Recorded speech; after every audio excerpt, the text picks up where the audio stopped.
یوسف علیہ السلام نے فرمایا بل، اور اس میں بلاغت بھی ہے، اس طرح سے حذف کر کے آگے بات کرنے میں. جب آپ سورہ یوسف کی تلاوت کرتے ہیں نا تو ایک عجیب انسان پر اثر ہوتا ہے. کیوں؟ اللہ تعالیٰ کا کلام ہے، تو جس انداز سے اللہ نے پیش کیا ہے وہ انداز جتنا اٹریکٹیو ہو سکتا ہے، اس کے علاوہ کوئی اور انداز اتنا اٹریکٹیو نہیں ہو سکتا، اتنا پرکشش نہیں ہو سکتا. قال بل سولت لکم انفسکم امرا، یعقوب علیہ السلام نے فرمایا نا نا نا نا نا، بلکہ تمہارے نفسوں نے تمہارے لیے کچھ معاملہ گھڑ لیا ہے. اب نئی کہانی بنا دی ہے تم لوگوں نے، جیسے پہلے بنائی تھی یوسف کے بارے میں، اب کچھ اور نئی کہانی بنا دی ہے. فصبر جمیل، یعنی فلیا صبر جمیل، اب میرے لیے جیسے پہلے صبر کے علاوہ کوئی آپشن نہیں تھا، اب بھی کوئی آپشن نہیں ہے میرے پاس، کچھ بھی نہیں کر سکتا میں. فصبر جمیل، میں ایسا صبر کروں گا جس میں کوئی شکایت نہیں ہوگی. عسى اللہ ان یأتینی بہم جمیعا، مجھے اللہ سے امید ہے کہ ان سب کو لے آئے گا اللہ، بڑے والے کو بھی لے آئے گا اور یوسف کو بھی اور بنیامین کو بھی. میں بار بار جب یہ آیتیں پڑھتا ہوں میں سوچتا ہوں خدا کی قسم اولاد کتنی بڑی نعمت ہے. یہ کس کمبخت نے پتہ نہیں 2 بچوں میں لگا دیا آج مسلم امہ کو. یعقوب علیہ السلام اپنے سارے بچوں پہ کیسا فخر کر رہے ہیں. جمیعہ کا مطلب سب کو لے آئے گا اللہ تعالیٰ. انسان کو کے لیے نا اللہ نے اولاد سے زیادہ محبوب چیز کوئی نہیں بنائی ہے، اور اسی میں آپ بخل سے کام لے کے کم ہو. سب سے بڑا گفٹ جو اللہ نے انسانوں کے لیے رکھا ہے، انسان چاہ رہا ہے کہ وہ گفٹ مجھے کم ملے. پیغمبر کبھی مال پہ نہیں روئے ہیں، کبھی مال کی ہوس نہیں. اکثر پیغمبر غریب اور مسکین گزرے ہیں. اولاد کا کیسا درد ہے یعقوب علیہ السلام کو، اس سے کیسی امیدیں ہیں اولاد سے. یہ سب چیزیں سوچنے کی ہیں کہ ہم نیچر سے ہٹ رہے ہیں. ہمیں جو کفر ہے نا، جنہوں نے یہ تحریکیں چلائی ہیں 2 بچے ہی اچھے، ظاہر ہے تو غیر مسلموں سے آئی ہیں، انہوں نے ہمیں ہماری نیچر سے ہٹا دیا ہے، ہماری خوشیاں ہم سے چھین لی ہیں. تو کیسی بدبختی کی بات ہے. کبھی کبھار مجھے لگتا ہے جو فیملی پلاننگ کے خلاف اتنا بولتا ہوں، یا تو ساری دنیا پاگل ہو گئی ہے، شاید میں پاگل ہو گیا ہوں. تو یا تو مجھے آ کے کوئی قائل کر لے تو میں یہ باتیں کرنا چھوڑ دوں. اور ایسا معاشرے میں پاگل ہوئے ہیں لوگ، علماء اس سے متاثر ہو گئے ہیں. علماء نسلیں روک رہے ہیں کہ نہیں جی یہ ہو جائے گا تو فلانا ہو جائے گا، ڈمکانا ہو جائے گا.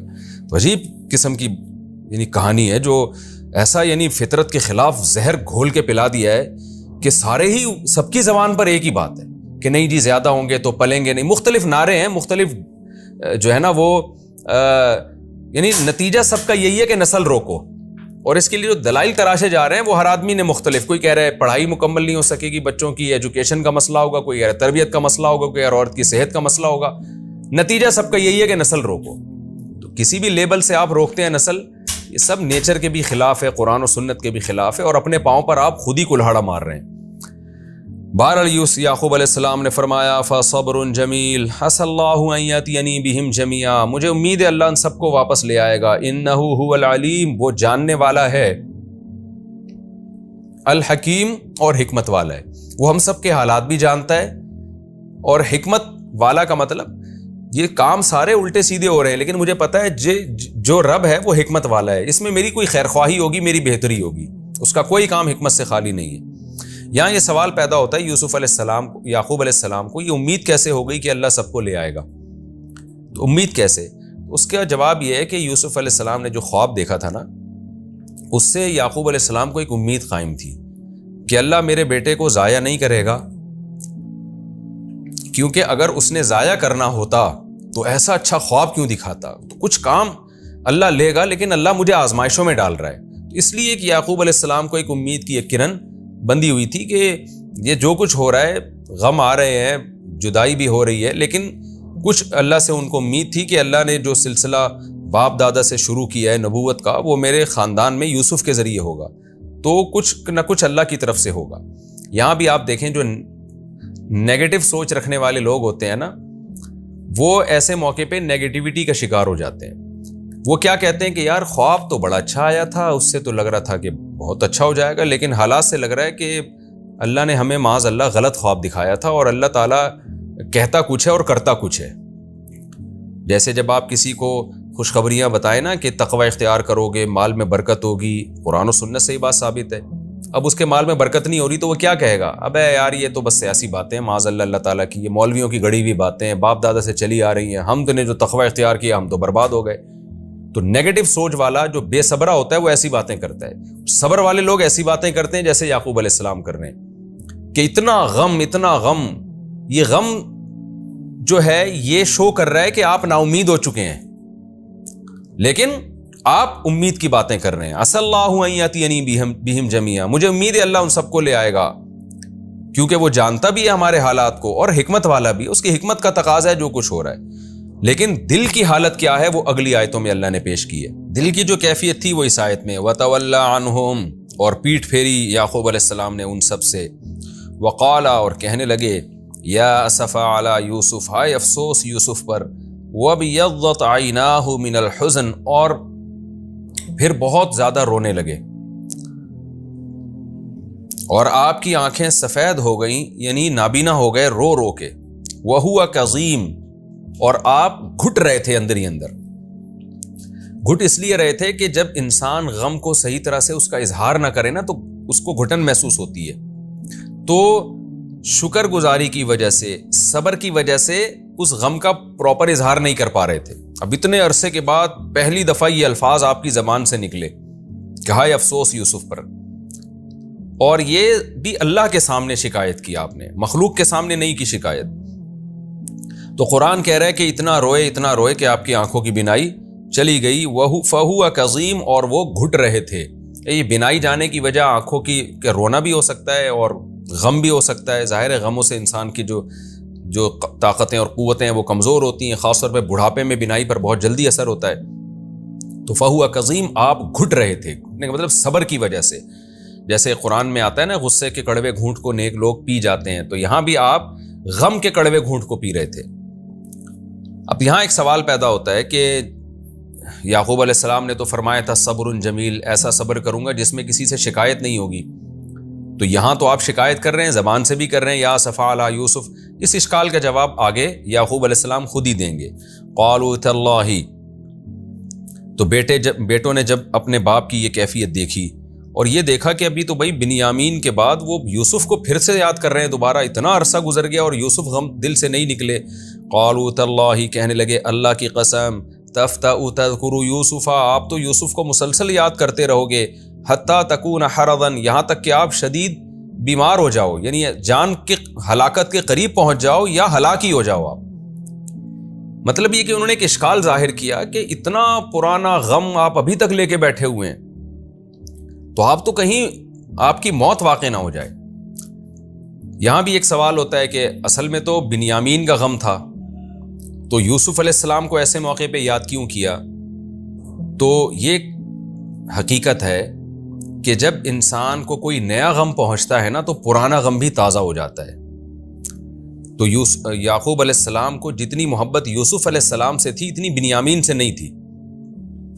ان سے بھی بہت محبت تھی لیکن یوسف سے اور زیادہ تھی. تو جب بنیامین کا غم پہنچا ہے تو یعقوب علیہ السلام کا جو یوسف علیہ السلام کا جو غم ہے نا وہ بھی تازہ ہو گیا. یہ انسان کی نیچر ہے, کیونکہ پیغمبر بھی ایک نیچر پہ فطرت پہ ہی ہوتے ہیں, وہ کوئی الگ سے کوئی مخلوق نہیں ہوتے. تو اس لیے یعقوب علیہ السلام کو یوسف علیہ السلام کا غم, کیونکہ اور ظاہر ہے کہ بنیامین تو ابھی گم ہوئے ہیں نا, ان کے بارے میں تو ملنے کے چانسز بھی نسبتاً زیادہ ہیں کہ ابھی کہیں دائیں بائیں کیا ہوگا انہوں نے. لیکن یوسف علیہ السلام کو تو زمانہ طویل گزر گیا, اسباب کی دنیا میں ان کے ملنے کی تو ویسے بھی امید نہیں ہے, تو اس وجہ سے بھی یوسف علیہ السلام کا غم ان کو زیادہ تھا.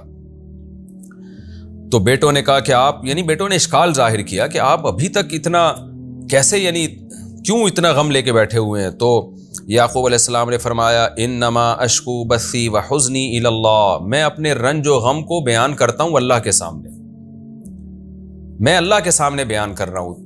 تم مجھ پہ اعتراض اس وقت کرو جب میں تمہارے سامنے پیش کر رہا ہوں, تمہارے سامنے تو میں صبر جمیل کہہ رہا ہوں, یہ تو اللہ کے سامنے غم پیش کر رہا ہوں. تو اس میں اس اشکال کا جواب بھی ہو گیا کہ دیکھیں غم میں اللہ سے شکایت کرنا یہ صبر کے منافی نہیں ہے, بلکہ یہ تو عین ایمان کا تقاضا ہے کہ آپ اپنے غموں کو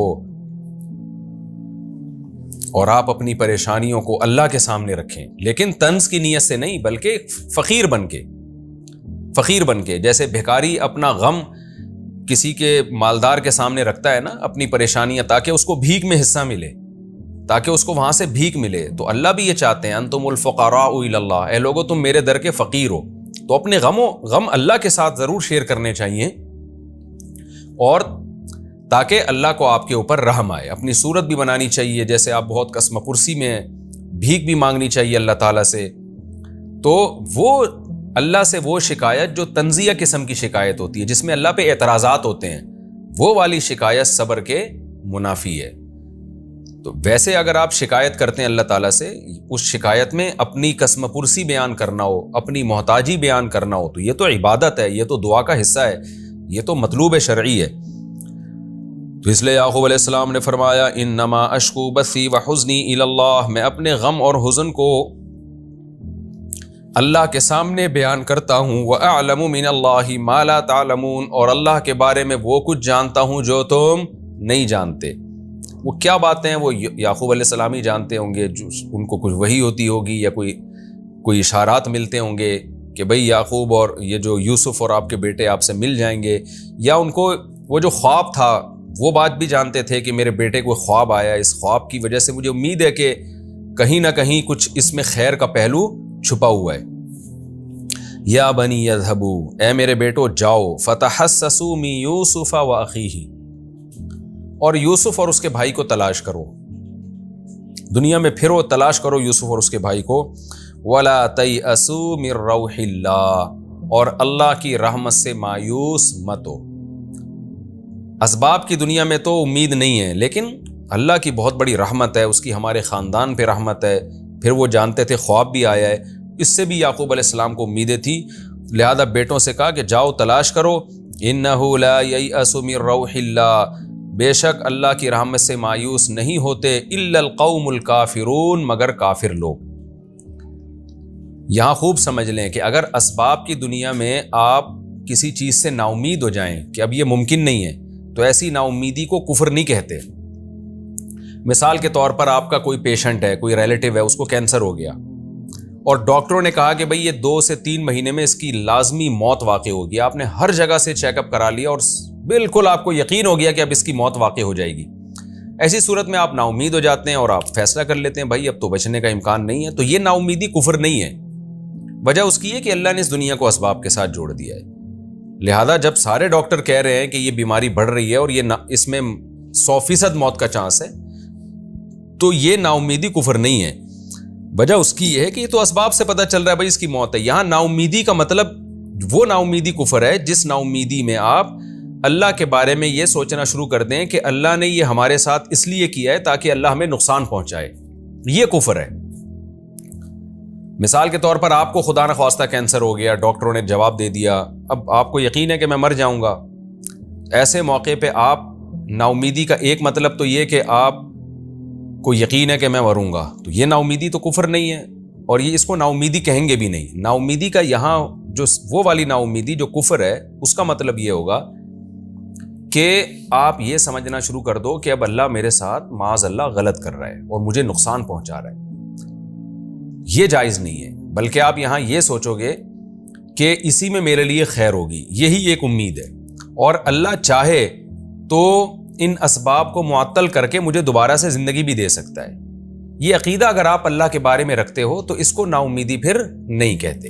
اب یہاں سوال پیدا ہوتا ہے کہ بھئی اسباب کی دنیا میں تو یوسف علیہ السلام کے ملنے کی کوئی امید ہی نہیں تھی، تو ایسے موقع پہ اگر کوئی نا امید ہو جائے اور کہے کہ یوسف نہیں ملیں گے تو یہ تو کفر نہیں ہوگا نا۔ پھر بھی یعقوب علیہ السلام یہ کیوں کہہ رہے ہیں کہ اللہ کی رحمت سے نا امید مت ہو؟ کیونکہ وہ نا امید وہی ہوتا ہے جو کافر ہوتا ہے۔ یہاں تو نا امیدی کے ایک مضبوط اسباب ہے، بھائی کنویں میں ڈالا تب کہاں مل سکتا ہے؟ اس کا جواب یہی ہے کہ یعقوب علیہ السلام کو اسباب کی دنیا میں یہ امید تھی کہ مل سکتا ہے۔ کیوں؟ وہ خواب جو یوسف علیہ السلام کو آیا تھا، بچپن میں خواب آیا تھا، وہ خواب آپ کو بار بار ایک خوشخبری سنا رہا تھا، وہ خواب سے آپ کو امیدیں تھیں کہ ابھی اسباب کی دنیا میں بھی ہم مایوس نہیں ہوئے ہیں کہیں نہ کیوں۔ اور قتل کا یقین بھی نہیں تھا نا یعقوب علیہ السلام کو، اگر قتل کا یقین ہوتا پھر تو نہیں کہتے کہ تلاش کرو، پھر تو ظاہر ہے اب تو واپسی کا کوئی چانس نہیں ہے، کیونکہ اللہ کی عادت نہیں ہے کسی کو موت کے بعد دوبارہ زندگی دے اسی دنیا میں۔ تو یہاں اس یعقوب علیہ السلام کو یعقوب علیہ السلام کو ایک امید تھی کہ خواب آیا ہے تو شاید، تو لہذا تلاش کرتے ہیں۔ ایسے موقع پہ یہ الفاظ کہنا درست ہے کہ ایسے موقع پہ کوئی شخص 100% نا امید ہو جائے تو وہ یقیناً کفر ہے، یعنی کافر لوگ ہی ایسے موقع پہ نا امید ہوتے ہیں، مسلم ایسے موقع پہ نا امید نہیں ہوتا۔ تو اصول اور ضابطہ یہ ہوا کہ جب اسباب کی دنیا میں بالکل ناکام ہو جائیں اور کسی چیز کے اسباب بالکل ختم ہو جائیں تو ایسے موقع پہ یہ فیصلہ کر دینا کہ اب یہ کام نہیں ہو سکتا، یہ وہ نا امیدی نہیں ہے جو کفر کے زمرے میں آتی ہے۔